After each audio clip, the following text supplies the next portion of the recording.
Sir, Delhi தேர்தல் முடிவு. நீங்க வந்து கடந்த சில நாட்களாக அங்கிருந்து பிரச்சாரம் செஞ்சிருந்தீங்க. பாஜக பெரும்பான்மையை தாண்டி கிட்டத்தட்ட வெற்றியை நோக்கி சென்று கொண்டிருக்கிறாங்க. என்ன மாதிரியாக நீங்க இதை பாக்குறீங்க? ஆம் ஆத்மி வீழ்ச்சி, பாஜகவினுடைய 27 வருடங்களுக்கு பிறகான வெற்றி, இதுக்கு என்ன காரணம்? இது ஒரு வரவேற்கத்தக்க முடிவு தான், எதிர்பார்த்த முடிவு தாங்க. கிட்டத்தட்ட 10 நாட்கள் தமிழகத்தில இருந்து பாரதிய ஜனதா கட்சியின் முக்கிய நிர்வாகிகள் சில பேரு டெல்லியில போயிட்டு, அதுவும் டெல்லியில குறிப்பா தமிழர்கள்ட்ட நாங்க ஓட்டு கேட்டோம். டெல்லியில 70 சட்டமன்ற தொகுதிகள் இருக்கின்றன. அதுல 27 சட்டமன்ற தொகுதிகள்ல நம்ம தமிழக மக்கள் நிறைய பேர் இருக்கிறாங்க. டெல்லியில கிட்டத்தட்ட 15 லட்சம் தமிழர்கள் இருக்கிறாங்க. அது நிறைய பேருக்கு தெரியாது. தமிழர்கள் நிறைய பேர் அங்க உள்ள விஷயத்த அப்படியே எங்களுக்கு எடுத்துரைச்சாங்க. 15 ஆண்டுகளுக்கு மேல அங்க காங்கிரஸ் கட்சி ஆட்சியில இருந்துச்சு. இப்ப 10 ஆண்டுகளா அரவிந்த் கெஜ்ரிவாலோட ஆம் ஆத்மி பார்ட்டி அங்க ஆட்சியில இருக்கு. 25 ஆண்டுகளுக்கு மேல அவங்க எல்லாம் தொடர்ந்து ஆட்சியில இருந்தாலும் கூட டெல்லியில மக்களுக்கு தேவையான அடிப்படை வசதிகள் எதுவுமே செய்து கொடுக்கப்படல. நாம எல்லாம் டெல்லினாவே என்ன செய்வோம், நம்ம முக்கியமா இந்த நியூ டெல்லியில இருக்கக்கூடிய மத்திய அரசாங்கத்தோட அலுவலகங்கள் இருக்கக்கூடிய இல்ல வெளிநாட்டு தூதரங்கள் இருக்கக்கூடிய இடங்களை மட்டும் நம்ம பார்வையிட்டு டெல்லி இன்டர்நேஷனல் ஸ்டாண்டர்ட்ல ரொம்ப சூப்பர்பா இருக்கு அப்படின்னு மட்டும் தான் நினைச்சுப்போம். நானும் கூட அப்படிதான் நினைச்சிருந்தேன். நாம மக்கள் நிறைய வாழக்கூடிய இடங்களுக்கு அதிகமா போறதில்ல. இந்த தேர்தல்ல தாமரைக்கு வாக்கு சேகரிப்பதற்காக நாங்க மக்களை தேடி போகும் பொழுதுதான் தெரியுது, என்னடா நாட்டோட தலைநகரா இருக்கக்கூடிய இந்த டெல்லியையே இங்க டெல்லி மாநில அரசாங்கம், இப்போது இருக்கக்கூடிய அரவிந்த் கெஜ்ரிவாலோட அரசாங்கம் இவ்வளவு மோசமா வச்சிருக்குது அப்படின்னு எல்லாத்துக்கும் அவ்வளவு கோபம் வந்துச்சு. நம்ம தமிழர்கள் அங்க இருக்கக்கூடிய பிரச்சனை எல்லாத்தையும் எடுத்துரைச்சாங்க. அடிப்படை பிரச்சனை அங்க என்னன்னு பாத்தீங்கன்னா, மக்களுக்கு தேவையான இந்த சுகாதாரம் சம்பந்தப்பட்ட விஷயத்துல கூட அவங்க ஒழுங்கா வேலை செய்யலங்க. எங்க பார்த்தாலும் குப்பை குப்பை குப்பை. ஆம் ஆத்மி கட்சி குப்பையை கிளீன் பண்ணக்கூடிய தொடப்பத்தை தன்னோட சின்னமா வச்சிருக்கு. அந்த தொடப்பத்தை பயன்படுத்தி அவங்க கிளீன் பண்ணியிருந்தா கூட ஏரியா எல்லாம் சுத்தமா இருந்திருக்கும். அவங்க ஒண்ணுமே பண்ணல. நடக்கிறதுக்கு, கீழே கால் வைக்கிறதுக்கு அவ்வளவு கஷ்டமா இருந்துச்சு. நாம எல்லாம் அங்க குளிர் அதிகமா இருக்குங்கிறதுக்காக ஷூஸ் தான் போட்டுக்கிறோம், சாக்ஸ் போட்டுக்கிறோம். அப்படி இருந்து கூட காலை கீழே வைக்க முடியல. மக்கள் வசிக்கக்கூடிய, அதுவும் மக்கள் அந்த டென்சிட்டி பாப்புலேஷன் வந்துட்டு ரொம்ப அடர்த்தியா இருக்கக்கூடிய இடங்கள்ல பார்த்தோம்னா குப்பைகள்ங்கிறது அவ்வளவு மோசமா இருக்கு. அங்க குப்பை இருக்கிறதால என்ன செய்யறாங்க, அதுலயே எச்சு துப்பி பண்ணி வைக்கிறாங்க, அதுலயே அசிங்கம் பண்ணி வைக்கிறாங்க. இதெல்லாம் மக்களோட சுகாதாரத்தை, குறிப்பா குழந்தைகள் பெண்களோட சுகாதாரத்தை ரொம்ப பாதிச்சிருக்குங்க. அதே போல அங்க அரசு ஊழியர்கள் இருக்கிறாங்களே, அவங்களுக்கு குறிப்பா ஆசிரியர்களுக்கு மாசம் மாசம் முறையா சம்பளம் கொடுக்கப்படுறது இல்ல. இதை நினைச்சு பார்க்க முடியுமா? கவர்மெண்ட் டீச்சர்ஸுக்கே சம்பளம் மாசம் மாசம் கொடுக்கப்படலைன்னா நிர்வாகம் எவ்வளவு மோசமா இருக்குன்னு பாத்துக்குங்க. தூய்மை பணியாளர்களுக்கு எவ்வளவுங்க சம்பளம் கொடுத்துட போறோம், கம்மியா தாங்க கொடுப்பாங்க. அதை கூட இந்த அரவிந்த் கெஜ்ரிவாலோட அரசாங்கம் ஒழுங்கா கொடுக்கல. அதனால அவங்களும் என்ன பண்ணுவாங்க, வாழ்வாதாரத்துக்கு வேற வேலையை தேடி போக வேண்டிய கட்டாயம் வந்துருச்சு. இந்த வேலையை செய்யாம விட்டுட்டாங்க. அதனாலதான் அங்க குப்பை அதிகமா இருக்கு, அங்க சுத்தமா இல்லாம இருக்கு. அப்புறம் பார்த்தோம்னா மோலா கிளினிக்னு சொல்லி ஏரியா கிளினிக்னு வச்சிருக்கிறாங்க. அந்தந்த ஏரியாவில கவர்மெண்ட் சின்ன சின்ன ஹாஸ்பிட்டல் வச்சிருக்கிறாங்க. பேருக்கு தான் அந்த ஹாஸ்பிட்டல், வெறும் பில்டிங் தான் இருக்கு. உள்ள போய் பார்த்தா மக்களுக்கு தேவையான, ஒரு ஹாஸ்பிட்டலுக்கு தேவையான அடிப்படை விஷயங்கள் இருக்குல்ல, அது எதுவுமே இல்லை. பேருக்கு கட்டி வச்சு என்ன சார் பிரயோஜனம்? மக்களுக்கு தேவைன்னா உடம்பு சரியில்லைன்னா அங்க போனா உங்களுக்கு ட்ரீட்மெண்ட் கொடுக்கப்படணும். அப்பதானே அதோட பயன் உண்டு நமக்கு. அப்படி ஹாஸ்பிட்டல் கூட ஒழுங்கா இல்லை. மக்களுக்கு ரொம்ப கோபம் கொந்தளிக்குது. சரி, என்னதான் பண்றாங்க இந்த எம்எல்ஏஸ்? இப்ப 2015லயும் ஆம் ஆத்மி கட்சிக்கு தான் வந்துட்டு எம்எல்ஏக்கள் அதிகமா வந்தாங்க, ஆட்சியை பிடிச்சாங்க. 2020லயும் மக்கள் அவங்களுக்கு தான் ஓட்டு போட்டாங்க, ஆட்சியை பிடிச்சாங்க. ஆனா மக்கள் சொல்றாங்க, நம்ம நேர்மையா சில விஷயத்த சொல்லிக்கணும். 2015ல ஆம் ஆத்மி கட்சி ஆட்சிக்கு வரும் பொழுது அந்த எம்எல்ஏக்கள் கொஞ்சம் மக்கள் எல்லாம் பார்த்து தேவையான விஷயங்களை செஞ்சாங்க அப்படிங்கிறது உண்மைதான். ஆனா 2020ல மறுபடியும் ஆட்சிக்கு வந்த அப்புறம் அவங்க ஒரே அடியா ஆட ஆரம்பிச்சிட்டாங்க. மக்களை சந்திக்கிறதே கிடையாது. மக்கள் வந்துட்டு அவங்கள்ட்ட போய் ஏதாச்சும் முறையிடணும், எங்களுக்கு அந்த பிரச்சனை இருக்கு, இந்த பிரச்சனை இருக்கு, இந்த தேவைகள் இருக்கு அப்படின்னு சொல்லணும்னா அதுக்கு எம்எல்ஏ அவைலபிளா இருந்தா தானே. அவங்கள பார்க்கவே முடியல. அதே போல அங்க இருக்கக்கூடிய கார்பரேட்டர்ஸ், கவுன்சிலர்ஸ் இருக்கிறாங்களே, வார்டு கவுன்சிலர்ஸ், அதுவும் நிறைய பேர் பார்த்தோம்னா ஆம் ஆத்மி கட்சி சார்ந்தவங்க தான் இருக்கிறாங்க. ஆனாலும் கூட அவங்க போய் மக்களை பாக்குறது இல்ல. ஒவ்வொரு எம்எல்ஏவும் சரி வந்து பார்க்கணும், அதை பார்க்கல. அட்லீஸ்ட் இந்த வார்டு கவுன்சிலர்ஸ் மக்களுக்கு தேவையான அடிப்படை விஷயங்களை செஞ்சு கொடுத்திருந்தா கூட இவ்வளவு பெரிய தோல்வியை ஆம் ஆத்மி கட்சி நிச்சயமா சந்திச்சிருக்காரு. எல்லாத்துக்கும் மேல மக்களுக்கு மிகப்பெரிய கோபத்தையும் கொந்தளிப்பையும் ஏற்படுத்தியது எதுன்னா, நாங்க ஊழலுக்கு எதிராக இயக்கம் ஆரம்பிக்கிறோம் சொல்லிவிட்டு அண்ணா ஹசாரே கூட சேர்ந்து நேர்மையான ஆள் போல காமிச்சுக்கிட்டு அண்ணா ஹசாரேயோட விருப்பத்துக்கு எதிராக கூட நீங்க அரசியல் கட்சி ஆரம்பிச்சீங்க. இருந்தாலும் நீங்க ஊழலுக்கு எதிராக, காங்கிரஸ் கட்சியோட ஊழலுக்கு எதிராக நீங்க போராட போறீங்க அப்படிங்கிறதுக்காக உங்களுக்கு நாங்க ஓட்டு போட்டோம். ஆனா எந்த ஊழலுக்கு எதிராக நீங்க கட்சி ஆரம்பிச்சீங்களோ அதே ஊழலை நீங்களும் காங்கிரஸ் கட்சி போல கோடிக்கணக்கில் செய்ய ஆரம்பிச்சிட்டீங்களே. ஒண்ணு இல்ல சார், இந்த லிக்கர் கேஸ் இருக்குல்ல, மதுபான ஊழல்ல மட்டுமே 580 கோடி ரூபாய் ஊழல் பண்ணதா சிபிஐ சொல்லுது. அதுக்கப்புறம் என்போர்ஸ்மெண்ட் டைரக்டரேட் அதுல உள்ள தலையிட்டு அரவிந்த் கெஜ்ரிவால் முதலமைச்சரா இருக்கும் போதே கைது செய்யப்படுகிறார். ஒரு முதலமைச்சரை அவ்வளவு சாதாரணமா கைது பண்ண மாட்டாங்க. சட்டப்படியான எல்லா முகாந்திரமும் எல்லா எவிடன்ஸும் இருந்ததால மட்டும்தான் அவர் கைது செய்யப்பட்டார். அவ்வளவு சாதாரணமா அவருக்கு பெயில் கூட ஜாமீன் கூட கிடைக்கலங்க. மறுபடி பார்த்து கோர்ட்டா பார்த்து சரி அப்படி சொல்லி எலெக்ஷன் எல்லாம் வருது அப்படின்னு அதுவும் ஒரு வித்தியாசமா தான் இருந்துச்சு. எலெக்ஷன்ல பிரச்சாரம் பண்ணணுங்கிறதுக்காக ஒருத்தரை வந்துட்டு ஒரு குற்றம் செஞ்ச ஒருத்தரை ஜாமீன் கொடுத்து அனுப்பலாமா அப்படிங்கிறதே கேள்விக்குரியது. நிறைய டிபேட் அண்ட் டிஸ்கஷன் எல்லாம் அதை பத்தி வந்துச்சுங்க. எப்படியோ எதையோ பயன்படுத்தி அவர் பெயில்ல வெளில வந்தார். முதலமைச்சராக இருந்த அரவிந்த் கெஜ்ரிவால் கைது செய்யப்பட்டார் ஊழல் குற்றச்சாட்டின் பெயர்ல. துணை முதலமைச்சராக இருந்த மணிஷ் சிசோடியா அவரும் இந்த ஊழல் குற்றச்சாட்டுல கைது செய்யப்பட்டு ஜெயிலுக்கு போனார். மறுபடியும் அரவிந்த் கெஜ்ரிவால் போலி அவரும் பெயில்ல வந்திருக்கிறார். ரெவன்யூ மினிஸ்டர் வந்துட்டு கைது செய்யப்பட்டார். இப்ப அரசாங்கத்துல இருக்கக்கூடிய chief minister, deputy chief minister, revenue minister, இப்படி முக்கியமான அமைச்சர்கள் எல்லாமே ஊழல் குற்றச்சாட்டின் பெயர்ல கைது செய்யப்பட்டதை மக்கள் கொஞ்சம் கூட ஏத்துக்கலங்க. இப்ப சாதாரணமா ஏதோ ஒரு எம்எல்ஏ, எம்பி, ஒரு அமைச்சர் ஊழல் செஞ்சாவே மக்களால பொறுத்துக்க முடியாது. ஏன்னா நம்மளோட பிரதிநிதியா இவங்களை நம்ம ஓட்டு போட்டு தேர்ந்தெடுத்து அனுப்புறோம். இவங்க நமக்கும் நாட்டுக்கும் வேலை செய்யாம தங்களோட வீட்டுக்காகவும் தங்களோட நலனுக்காகவும் கோடி கோடியா கொள்ளடிக்கிறாங்கன்னு சகிச்சுக்க மாட்டாங்க. உதாரணத்துக்கு தமிழகத்துல எடுத்துக்கிட்டோம்னா செந்தில் பாலாஜி ஊழல் குற்றச்சாட்டுல வந்துட்டு கைது செய்யப்பட்டு ஜெயிலுக்கு போயிட்டு பெயில்ல வந்திருக்கிறார். அதையே மக்கள் வந்துட்டு ஏத்துக்கல, கொதிச்சு போயிருக்கிறாங்க.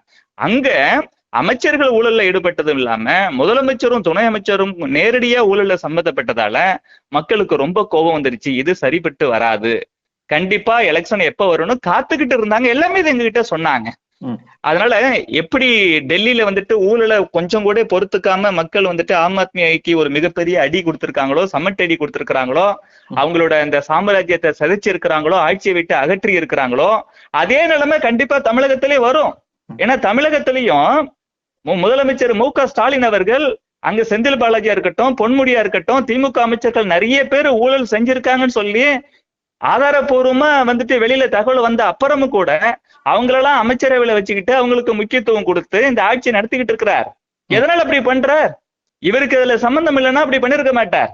அவங்க கோடி கோடியா சம்பாதிக்கிறாங்க, ஊழல் பண்றாங்க, அதுல இவருக்கும் ஒரு ஷேர் கொடுக்குறாங்கிறதுக்காக அவங்களெல்லாம் மந்திரி சபையில இருந்து நீக்காம கூட வச்சுக்கிட்டு ஆட்சி நடத்திட்டு இருக்கிறார்.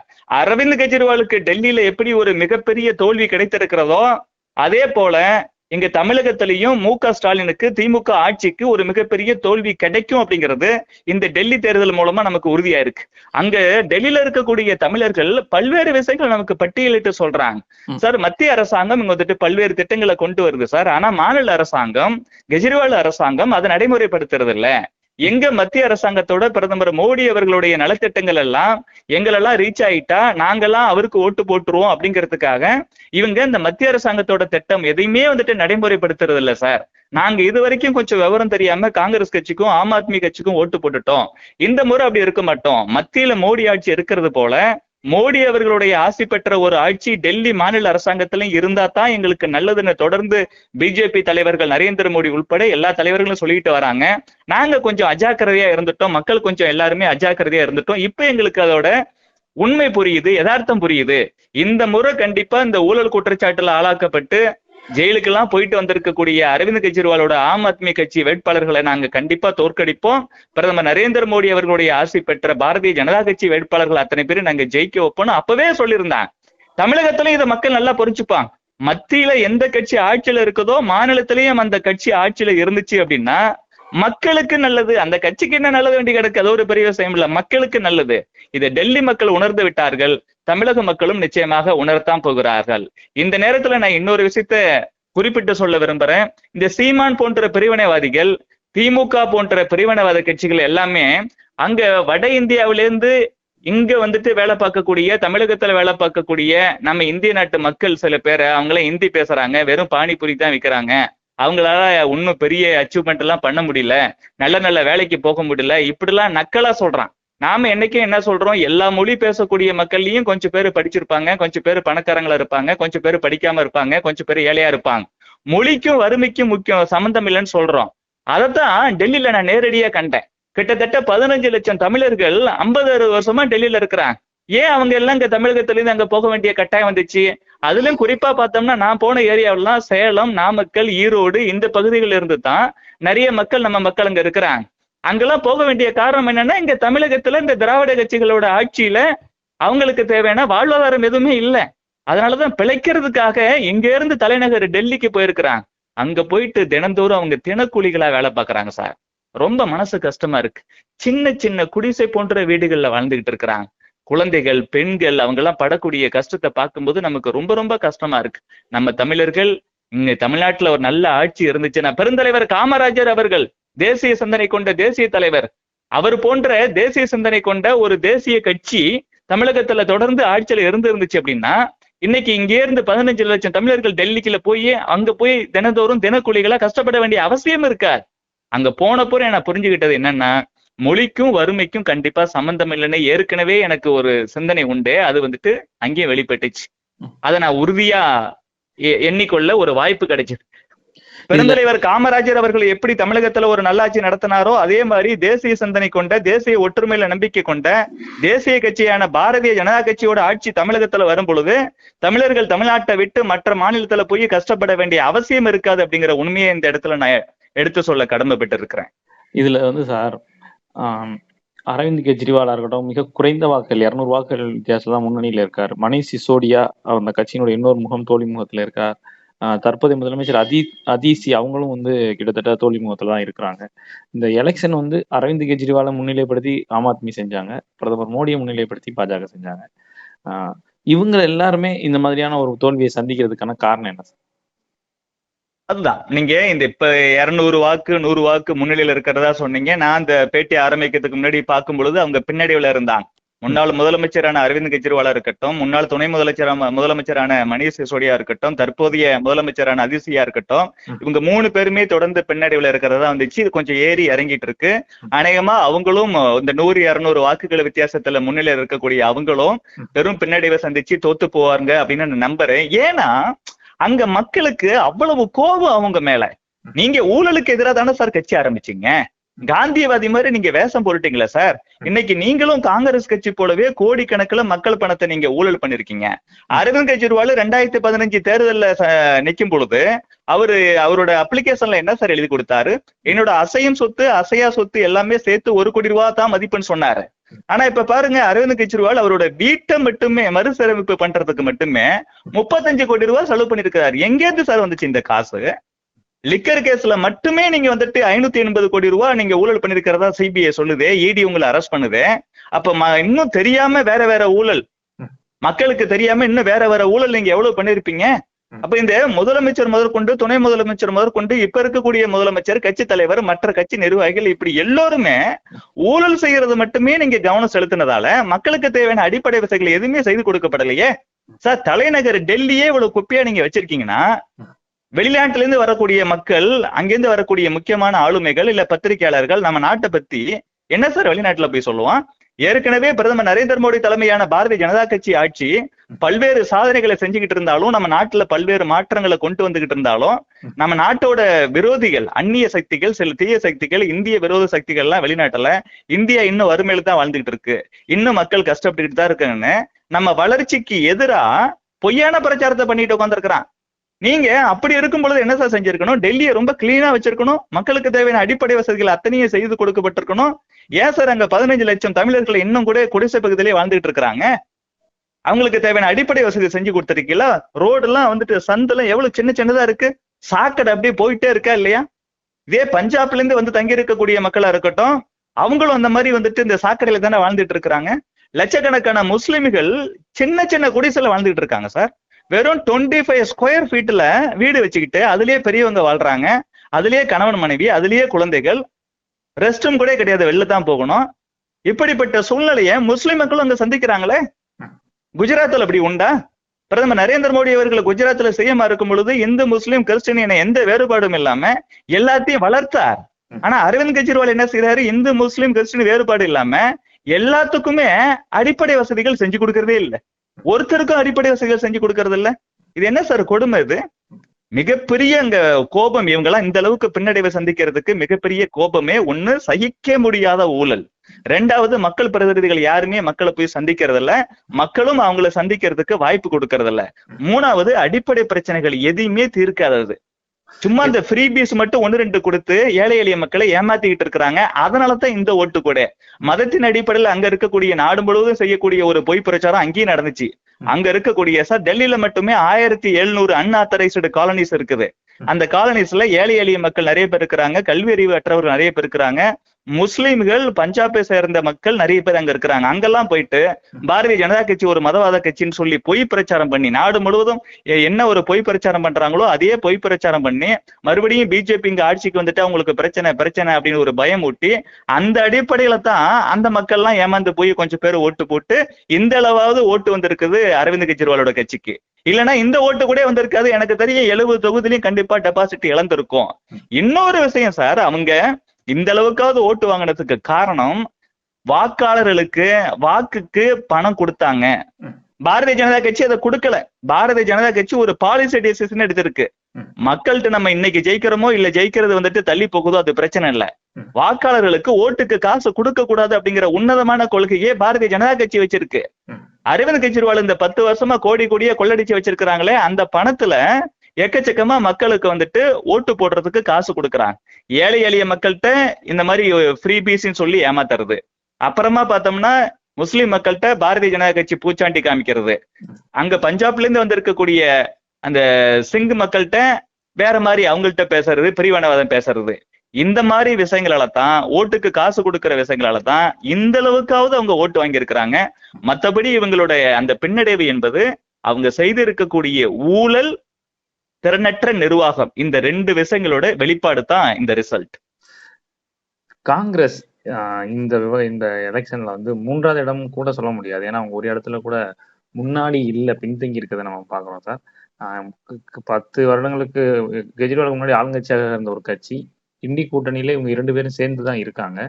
காங்கிரஸ் வந்து ஆம் ஆத்மி ஒருவேளை சேர்ந்து இருந்தாங்கன்னா அவங்க வெற்றி பெற்றிருக்க வாய்ப்பு இருக்கா? காங்கிரஸோடைய இந்த பலத்த பின்னடைவுக்கு என்ன காரணம்? காங்கிரஸ் வெளிப்படையா சொல்ல போனா நாங்க 10 நாள் அங்க தேர்தல் பிரச்சாரம் பல்வேறு தொகுதிகளில் மேற்கொண்டோமே, எந்த தொகுதியிலையும் காங்கிரஸ் கட்சிக்காரங்க ஓட்டு கேட்டே பாக்கலங்க. ஆளே இல்ல, காங்கிரஸ் கட்சியில ஆளே கிடையாது. இன்னும் சொல்ல போனா கெஜ்ரிவால் கட்சியில இருந்து கூட நாங்க அங்க டெல்லியில இருக்கும் பொழுதே அவங்களோட சிட்டிங் எம்எல்ஏஸ் 8 பேர் பிஜேபிக்கு வந்துட்டாங்க. அவங்க என்ன குற்றச்சாட்டு வைக்கிறாங்க, இவங்க கரப்ஷன்ல ஈடுபடுறாங்க, எங்களோட ஃபவுண்டிங் பிரின்சிபிள்ஸ் கரப்ஷனுக்கு அகைன்ஸ்ட் ஆனது. ஆனா அரவிந்த் கெஜ்ரிவால் அதுல உள்ள முக்கிய தலைவர்கள் எல்லாம் ஊழல்ல ஈடுபட்டாங்க, எங்களுக்கு இது பிடிக்கலன்னு சொல்லி அவங்களே ஒரு 8 பேர் பிஜேபிக்கு வந்துட்டாங்க. அதனால அரவிந்த் கெஜ்ரிவால் கட்சி பணத்தை மட்டும் நம்பி இருந்துச்சு ஒழிய ஆட்கள் அதிகமா அவங்க கட்சிக்காரங்களை தாண்டி பொதுமக்கள் நிறைய பேர் அவங்க கூட சேர்ந்து ஓட்டு கேட்கல. அவங்களுக்குனாலும் கொஞ்சம் பேர் இருந்தாங்க. காங்கிரஸ் கட்சியில கேண்டிடேட் கூட ஒரு 10 பேர் கூட வரல. கேண்டிடேட் எங்கேயோ ஒரு இடத்துல தான், இங்க ஒண்ணு அங்க ஒண்ணு அவங்க பிரச்சாரம் பண்றதை பார்க்க முடிஞ்சது ஒழிய காங்கிரஸ் கட்சி லிட்டரலி 0 ஆயிடுச்சுங்க. இந்த ஆட்களே கிடையாது. ஏதாச்சும் மக்கள் பிரச்சனைக்கு நீங்க ஆக்கப்பூர்வமா குரல் கொடுத்தா மட்டும்தான் சார் மக்கள் உங்க கூட வருவாங்க. காங்கிரஸை சேர்ந்த ஒரு நிர்வாகி, அதுவும் தமிழகத்திலேருந்து அங்க போய் செட்டில் ஆன 3 தலைமுறையா டெல்லியில இருக்கக்கூடிய ஒரு குடும்பத்தை சார்ந்த ஒரு இளைஞர், 32 வயது இளைஞர், காங்கிரஸ்ல இன்னைக்கு நிர்வாகி இருக்கிறாரு, தமிழர். அவரு என்கிட்ட பேசினாரு, அண்ணே இந்த முறை வந்துட்டு கண்டிப்பா பிஜேபிக்கும் அரவிந்த் கெஜ்ரிவாலோட ஆம் ஆத்மி கட்சிக்கும் தானே போட்டி, எங்க கட்சி வந்துட்டு ஒரு 5 to 7 சீட்டு ஜெயிச்சாவே பெரிய விஷயம் அப்படி சொன்னாரு. நான் சொன்னேன், உனக்கு ரொம்ப ஆசை அதிகப்பா, 5 to 7 எல்லாம் வைக்காத அப்படின்னு. அப்புறம் அந்த கட்சிக்காரங்க அட்லீஸ்ட் அதையாவது சொல்லுவார்ல. அதனால காங்கிரஸ் கட்சி வந்துட்டு இந்த அளவுக்கு தோல்வி அடைஞ்சது அப்படிங்கிறது எதிர்பார்த்த ஒண்ணுதான். அங்க காங்கிரஸ் கட்சி இல்லவே இல்லை. தமிழகத்துல எப்படி காங்கிரஸ் கட்சி 0வோ அதே மாதிரிதான் அங்கேயும் இருக்கு. ஏதோ தமிழகத்துல இந்த கூட்டணி பலத்தால கொஞ்சம் சீட்டு ஜெயிச்சுட்டு இருந்தாங்க. அங்க அரவிந்த் கெஜ்ரிவால் பார்த்தாரு, உன்னால எனக்கு இன்னும் பிரயோஜனம் இல்ல, அதனால நீ வேணான்னு சொல்லி காங்கிரஸ் கட்சி கழட்டி விட்டுட்டார். இப்ப அவங்க இந்த இண்டி அலைன்ஸ் எல்லாம் கிடையாது, இண்டி கூட்டணி எல்லாம் கிடையாது. அது வந்துட்டு எம்பி எலெக்ஷனோட முடிஞ்சு போச்சு. யாரு சார் ஒரு கட்சியில ஒருத்தர் கூட்டணியா சேர்த்துப்பாங்க? அவங்களாலையும் இவங்களுக்கு ஏதாச்சும் ஒரு பலன் இருந்தா மட்டும் தானே சேர்த்துப்பாங்க. காங்கிரஸ் கட்சியால எந்த ஒரு பலனும் இல்ல, ஒரு தொகுதிக்கு நமக்கு 100 ஓட்டு கூட கிடைக்காது அப்படின்னு அரவிந்த் கெஜ்ரிவாலுக்கு தெரிஞ்சு போச்சு. அதனால இவங்க கூட நம்ம சேர்ந்துட்டு இவங்களுக்கு 4 சீட்டு கொடுத்து நம்மளை வச்சு இவங்க ஏன் ஜெயிக்கணும் அப்படிங்கிறதுக்காக அவர் கூட்டணியிலே சேர்த்துக்கல. இந்த இண்டி கூட்டணிங்கிறதே ஒரு சந்தர்ப்பவாத கூட்டணி சார். அதனாலதானே அவங்க வந்துட்டு திடீர்னு ஒண்ணு சேருவாங்க. அவங்களோட கொள்கை என்ன? பொதுவான கொள்கை ஏதாச்சும் மக்கள் நலன் தேச நலன் ஏதாச்சும் உண்டா? ஒண்ணுமே கிடையாது. பிரதமர் நரேந்திர மோடி அவர்களை தோற்கடிக்கணும், இது ஒரு கொள்கையா? இது ஒரு நெகட்டிவ் அப்ரோச். ஒரு ஒப்பற்ற உலக தலைவன் பெருந்தலைவர் காமராஜர் போல ஒரு நேர்மையான தலைவன், திருமணம் கூட பண்ணிக்காம நாட்டு மக்களுக்காகவே நைட் அண்ட் டே ஒர்க் பண்ணக்கூடிய ஒரு மகத்தான தலைவன் நம்ம நாட்டுக்கு கிடைச்சிருக்காரு. அவரை போய் தோற்கடிக்கணுங்கிறது மட்டும் கொள்கையா வச்சுக்கிட்டு ஒன்று சேர்ந்தா அது ஒரு கூட்டணி அந்த நிலைத்திருக்க முடியுமா? கண்டிப்பா நிலைத்திருக்க முடியாது. அந்த அடிப்படையில தான் எம்பி எலெக்ஷனுக்கு அப்புறம் சிதறி போயிட்டாங்க. அங்க மேற்கு வங்கத்துல பார்த்தோம்னா மம்தா பானர்ஜி தனியா போறாங்க, உத்தரப்பிரதேசத்துல அந்த மாதிரி தனியா போறாங்க, மகாராஷ்டிரால அந்த மாதிரி வேற மாதிரி போயிட்டு இருக்கிறாங்க, தமிழகத்துல கூட அந்த மாதிரி போறதுக்கான வாய்ப்பு இருக்கு. டெல்லியில இந்த இண்டி கூட்டணிங்கிற ஒர்க் அவுட் ஆகல. தனியா தான் நினைச்சு காங்கிரஸ் கட்சி தனியா நின்னா அதோட சக்தி என்னங்கிறது மக்களுக்கு கண்டிப்பா தெரியும். இப்போ அது டெல்லியிலயும் தெரிஞ்சிருக்கு. காங்கிரஸை பத்தி பேசுறதுக்கு ஒண்ணுமே இல்ல. Congress is nothing in politics. நன்றி சார். நன்றி.